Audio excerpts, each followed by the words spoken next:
That belongs in a museum. As he continues to draw. He's drawing a fair amount here, but he needs to think he can't just rely on drawing cards. He's going to have to get removing some of his opponent's board at some point, and Death Sprite is a really nice way to get on that. It will allow him to take out the Keeper of Alderman this turn, and also set up to destroy a Sludge Belcher on the following turn, which obviously he doesn't know is going to come down, but he can be fairly certain that a 5 health minion, whether it be Sludge Belcher or Loatheb, could potentially come down on the following turn. No faith! Oh my goodness! So I was thinking, how lucky does Jason feel right now? How good does he feel he is at this game? And gets the second patron just to rub it in. If he had held on to that inner rage, it was going to be Patron City. Just everyone get in here. But gonna have to wait. He does pick up, however, the Loatheb, so he can wait a turn and wait for the patrons on the following turn. So you know. Not nearly as good though, as we do know that Lovely Chook runs the full Christmas tree, runs the Repentance, so now JasonZhou is going to have to wait even longer to put these patrons out in the field.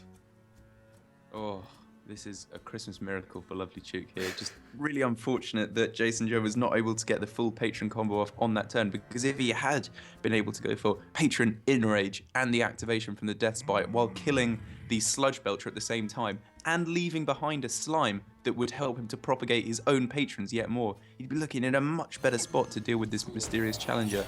However, the fact that JasonZhou is having to wait a couple of turns before he gets out the patron, it's looking a bit awkward. He doesn't want to use the Death Spite to clear out the enemy minions here, so he's just deciding to play the Sludge Belcher to stem the aggression, which it will do fairly well.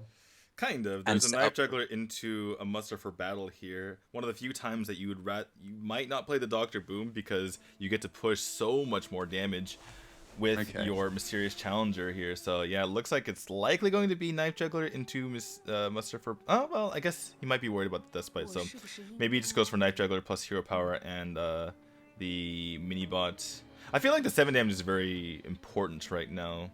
Another thing he could do is go for Knife Juggler and just Loatheb, and kind of hope for the 1 and 3. True.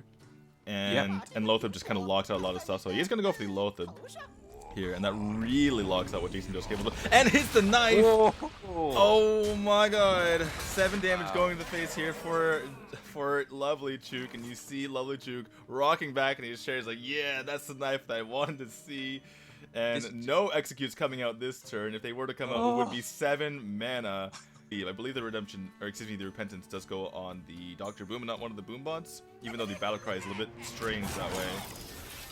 Okay. Oh no, so I did. Oh, the Repentance already went off the Sludge Belcher. Yeah, that's right. Okay, so alright, Boom bot number 1 goes on to the Loatheb, which will die. Wow. Okay. It's a start. But the buff goes on to the Mysterious Challenger. Redemption brings back that Defender. Loatheb dies, and now there's 13 damage on the board with a muster for battle, and that's going to be game over to Lovely Chook.